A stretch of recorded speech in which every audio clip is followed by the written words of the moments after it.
we are talking about Best Picture winner, Nomadland right here. We are talking about that movie. I got rocked the shirt. You already know. The brand new, well, not really new anymore. It's been out for several months. Chloe Zhao directed, won Best Director. Frances McDormand won Best Actress again. That's 3 Oscars now for her. And this movie's currently on Hulu.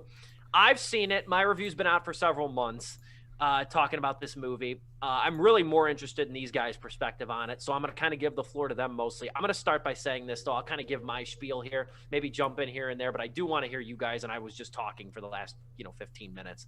So I'll leave it to you guys in a minute. But my couple points that I'll just make real quick. My first point with this movie, too. I really like it. First off, I think there's a lot to appreciate about this movie, visually, thematically, as an actor showcase. I think it's really good of a bunch of non-actors, which I'm sure you guys will touch on.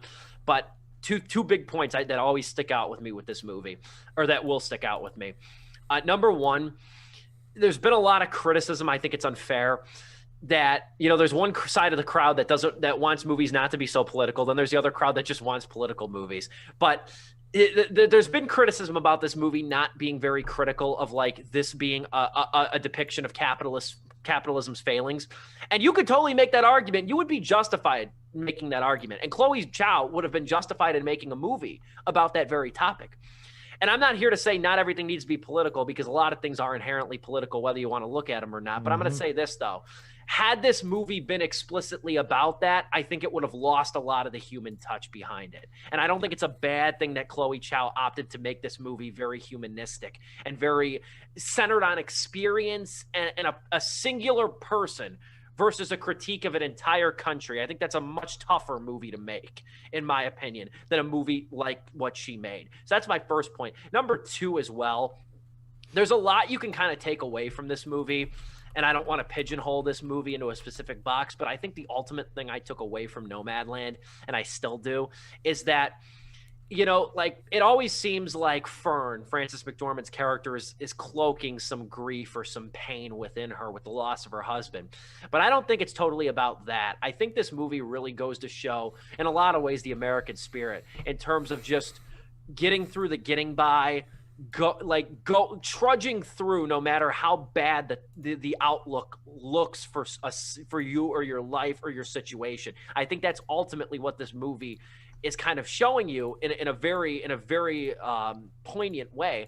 But also, no better year for this movie to have come out than a year when everybody's lives are upended and everybody's existences are upended, and we're kind of left to our own devices most of the time over the last year. And I think that's what made this movie so poignant and so resonant this year. There's a lot to like about this movie, and I'm going to turn it over to Dominic to start. Your thoughts on Nomadland? Yeah, I'm actually going to start off by jumping off your 2 points. First and foremost is that, if you are wanting this movie to be a critique on Amazon in particular, or, a critique on the capitalist system and all that, which is legit, by the way. But if you want something like that, it's not about Amazon, but there is a documentary on Netflix called American Factory. That is the documentary. That is the movie you want to see if you want the critique of that. So first and foremost, and yes, if Nomadland had been about that, it would have taken away so many unique dimensions that not a lot of movies really touch upon, particularly in this style, in this like vignette style. At first I was getting real zoomer. Was like, damn, a lot of these sequences and shots and settings, it feels like I'm going through like an Instagram story. It's just how sometimes they just jump cuts from one thought to the next, very purposefully, I should say. But it's a little too mean to say to some degree. But I did actually, yes, appreciate how it went from topic to topic, kind of like how a nomad does, right?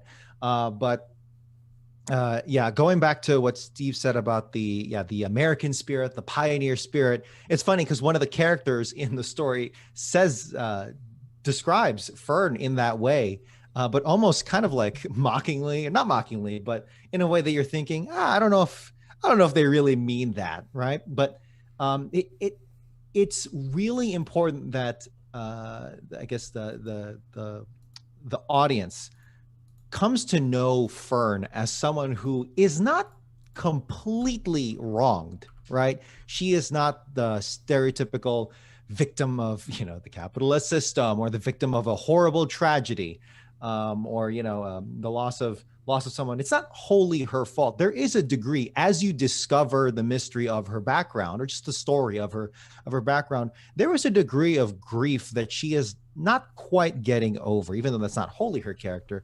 And there is a degree of like unsureness, maybe you could say a lack of, maybe not growing up, but just a lack of, not wanting to confront maybe life for what is the norm for some, like, for instance, the three of us who have, a home without wheels, or, a kind of, somewhat steady jobs and 9-to-5s to an extent. Right. And how Fern blends in, and in many cases also contrasts with the world around her, whether she's with the nomads in the American Southwest, or maybe with workers at very many of the various odd jobs that she takes throughout the year, or when she is in that in an environment where it's more normal, it's more suburban, or it's more 9-to-5. The contrast really is on her. And Fern, and Frances McDormand's genius, take on, and any role she takes on, it is so beautiful to see her develop, and to see her as a mirror reflect the world around her in her own special filter. That's it. Character study is a word we're going to throw around here a lot, I'm sure, but my God, it really is so. And this is a masterclass in it. And I'll hand it off to Joe for some opening thoughts. Yeah, man. I completely, everything you brought up is very true. And to piggyback off her character, and then I'll go into a different point, is the way that Frances McDormand's character Fern is written is like, it's a perfect avatar for us. The situation that she's thrown into, how it happens to her, it's like, okay, this is a great way to go into it, to discover this lifestyle of being a nomad. And another great thing about this movie that kind of puts you in this world is how authentic it is. And Steve was kind of hinting at this earlier, but everybody else in this movie is not an actor. They're actually nomads throughout this whole movie that Frances McDormand interacts with. And they are so likable, and you're put into their world, and you see like how they live and everything. And it makes it just feel way more real. There's this one guy, Bob Wells, that I went to go and look up the PBS little special they have of him as well after I got done watching this. This guy right here, man, I mean, not a trained actor at all. But when we got to his scene and he had, like, his big emotional moment, it didn't make me cry, but ooh, it was plucking at my heartstrings a bit, man. I was like, oh my God. This random man is actually going to get to me, I think. Isn't he like the nomadic Mr. Rogers? Right? Like, he's awesome, Bob Wells. I got to hand it off to Chloe Zhao, that she did a fantastic job with this movie, man.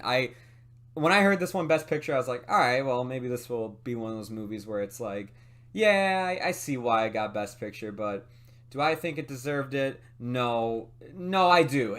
But saying that, is it my favorite movie of 2020? No, but does it deserve Best Picture? I think so. I think she made something very beautiful here, something that like just feels very grounded, very much to the soul. In fact, when Steve was talking about how like this came out in the perfect year, it really did. It reminded me of why I love Soul so much. That like you're kind of dealing with an adult who's thrown into a situation that they don't know what they really need, they don't know what's coming in the future. They don't know what's going to be happening to them. And they're going on this adventure trying to figure that out. And I think it's just two beautiful movies that came out in the same year, and both are beautiful in their own ways. The cinematography in this movie, man, I see why Kevin Feige was like, wait, you didn't use a green screen at all when making Eternals? How'd you make this movie? Like, because it's just like, man, Chloe Zhao just knows how to handle a camera. There are just some really beautiful shots of just deserts and that blue sky with her with Frances McDormand walking along it. and it's just a beautiful landscape to look at, man. I mean, the cinematography in this movie is amazing. I forgot, did it win Best Cinematography, or was it a different film? No. It was Mank. The cinematography, when I get around to watching Mank, the cinematography in that movie better make me freaking ejaculate, because there is, how the hell did, I haven't seen Mank, but how the hell did Nomadland not, like 70% of the movie is just cinematography, you know? Yeah. Well, I know 100% of it is. That's what pissed me off ultimately with the Oscars during the post show that we did. I said that. I said, it's not so much, I said, as far as Nomadland winning Best Picture, you know, there was 3 movies I thought deserved it more than it did, but I'm not unhappy it won. I think it's a great film. I think the fact that I put it 4th, I think, on my list of the Best Picture rankings speaks to the volume of great movies that came out this year, number 1. But I said the other thing was the award that it most deserved, it didn't win. That was total bullshit. Like cinematography, everybody thought it had it in the bag. Everybody thought it had it in the bag for good reason. And as somebody who's seen Mank, Nomadland should have won. Okay. Should have won. Okay.